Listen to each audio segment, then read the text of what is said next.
పాకిస్తాన్ ను నేను ప్రేమిస్తున్నాను అని చెప్పేసి ఎవరు కూడా చెప్పలేదు బయటకు. ఎవరు అట్లా లోపల కూడా అనరు, ప్రేమించడం లేదు కూడా. ఇక కాంగ్రెస్ విషయానికి వస్తే పాకిస్తాన్ ను కాంగ్రెస్ దెబ్బతీసినంతగా ఏ పార్టీ తీయలేదు. పాకిస్తాన్ ను రెండు ముక్కలు చేసి బంగ్లాదేశ్ అనే దేశాన్ని ఏర్పాటు చేసిందే ఆనాటి కాంగ్రెస్. మరి పవన్ పొత్తులో ఉన్న బీజేపీ ఏం చేసింది?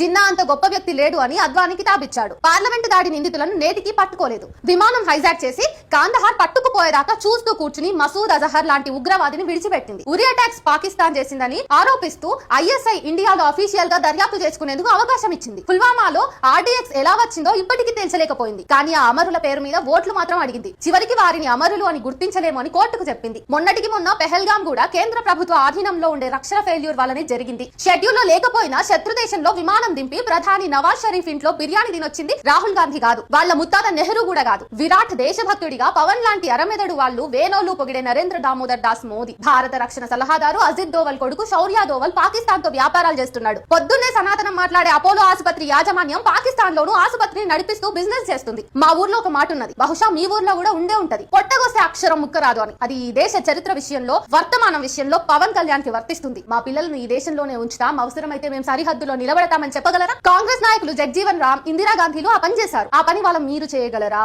అన్నదే ఇక్కడ ప్రశ్న. సో ఈ బీజేపీ నాయకులు గాని, కూటమి ప్రభుత్వంలో ఉన్నటువంటి నాయకులు గాని ఈ డెసిజన్ తీసుకోగలరా? ఆలోచించాల్సిన విషయం.